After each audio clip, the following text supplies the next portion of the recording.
Bonjour à tous et à toutes. Je suis Karam Diaby, ingénieur télécom, chargé d'étudier des projets en réseau de télécommunications. Et la vidéo d'aujourd'hui fait suite principalement au discours du président de la transition en Guinée, le général Mamadi Doumbouya, concernant le déploiement de la fibre optique dans les régions, dans les préfectures, dans les communes rurales, en un mot dans les quartiers. Donc après cette sortie, cela nous a tous encore interpellés encore une fois, et c'est la preuve que la fibre optique est essentielle pour atteindre les objectifs dans le domaine des télécommunications. Comme je l'ai dit préalablement dans mes précédentes vidéos, l'essentiel, l'une des phases les plus importantes se trouve au niveau du déploiement des infrastructures, la construction des réseaux. Mais avant d'arriver à ces points, je voulais faire cas du rachat de l'entreprise MTN Guinée par l'État. D'abord, qu'est-ce qui s'est passé réellement? En fait, l'État a racheté MTN à un franc symbolique. Ça veut dire que c'est comme si c'était gratuit. On te donnait une entreprise gratuitement. Donc, mais sauf que, vu que l'entreprise est dans des situations difficiles, donc ça fait que ça peut être considéré comme un cadeau empoisonné. Ça, c'est si c'est un particulier, un investisseur qui prenait l'entreprise à un franc symbolique, et cet investisseur sera obligé va hériter de tout ce qui est dette, de tout ce qui est problème lié au fisc, à la fiscalité, tout ce qui est lié aux fournisseurs, tout ce qui est lié à tout ce que l'entreprise doit payer à l'État, par exemple. Mais cette fois-ci, vu que c'est l'État même qui s'engage, ça c'est une bonne chose. Parce que si l'État ne s'engageait pas pour récupérer Areba à MTN Guinée, aucun investisseur ne peut prendre cette entreprise-là. Donc elle partait directement à être fermée. Et cela allait être vraiment une situation qu'il fallait l'éviter. Donc l'État a très bien fait de récupérer l'entreprise à un franc symbolique. Maintenant, la suite, c'est quoi d'abord? Avec l'État même d'abord et l'entreprise. Le problème, c'est tout ce qui doit Areba, MTN, à ses fournisseurs. Ce qu'il doit d'abord non seulement à ses fournisseurs, mais aussi à ses salariés et également à l'État même. Parce que l'Areba doit payer des redevances, ou je sais pas, en tout cas, il y a des termes liés à ça. L'Areba doit à l'État. Donc, vu tout ça, il faut que l'État d'abord, ils vont ficeler ça. Je sais que je n'ai pas besoin de rentrer dans les détails. Ils savent quoi ils font, c'est ce qu'ils font et qu'est-ce qu'il y a dedans. Alors moi, j'apprécie fortement ça parce que l'État sauve quelques emplois. Ça, c'est un. En plus de sauver les emplois, l'État sauve des acquis.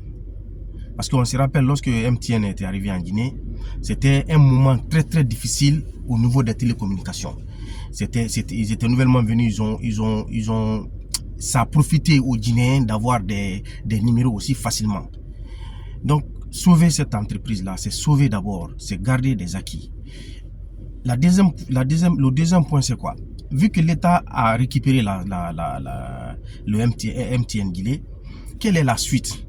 C'est sûr que l'État sait ce qu'il va faire à travers le ministère des Télécommunications, à travers l'ARPT, à travers la primature ou même la présidence. Ils savent, c'est sûr, ils savent qu'est-ce qu'ils veulent faire de l'entreprise. Parce qu'ils ont dit qu'ils vont donner un nouveau nom, on ne sait pas qu'est-ce qu'ils vont faire, mais eux, ils savent. Mais nous, en tant qu'observateurs externes, nous sommes obligés de donner notre avis. Si ça peut servir, tant mieux. Si ça peut cadrer, s'ils peuvent prendre quelques éléments dedans ou tenir compte de ce que nous disions, tant mieux. Parce que le plus important, c'est de sauver l'entreprise et en même temps que l'entreprise soit bénéfique à l'État guinéen, que l'entreprise soit rentable à la suite.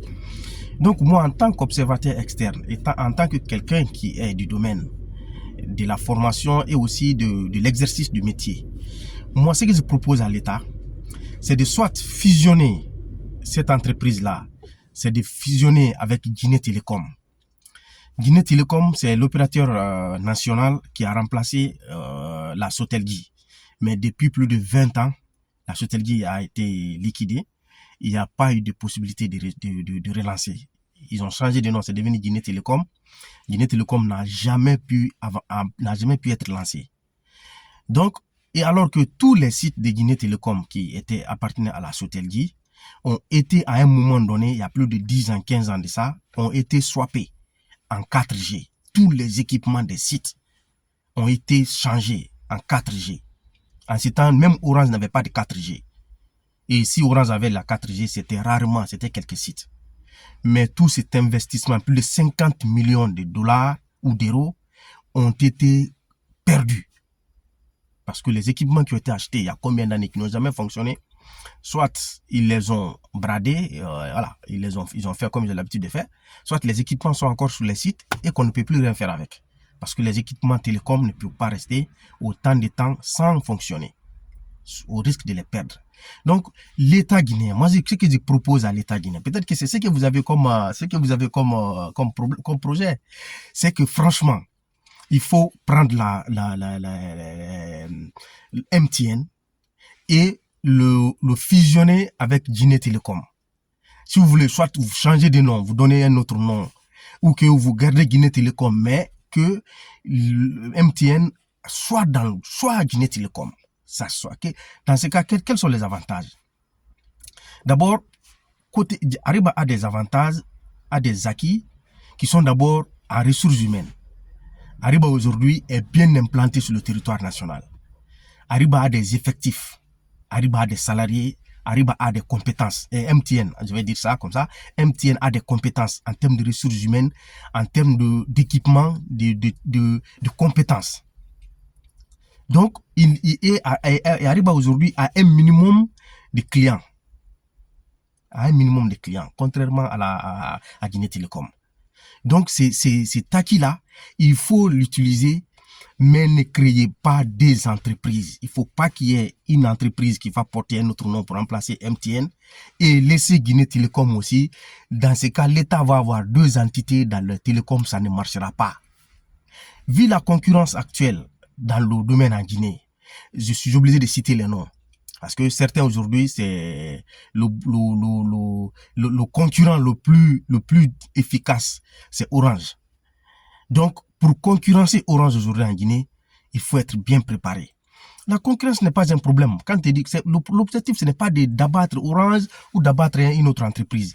Mais c'est que pour que les entreprises puissent se comparer, puissent se concurrencer, c'est ce qui est bien pour les consommateurs. S'il n'y a pas de concurrence, il n'y a pas de qualité, en fait. Donc, moi, je propose à l'État.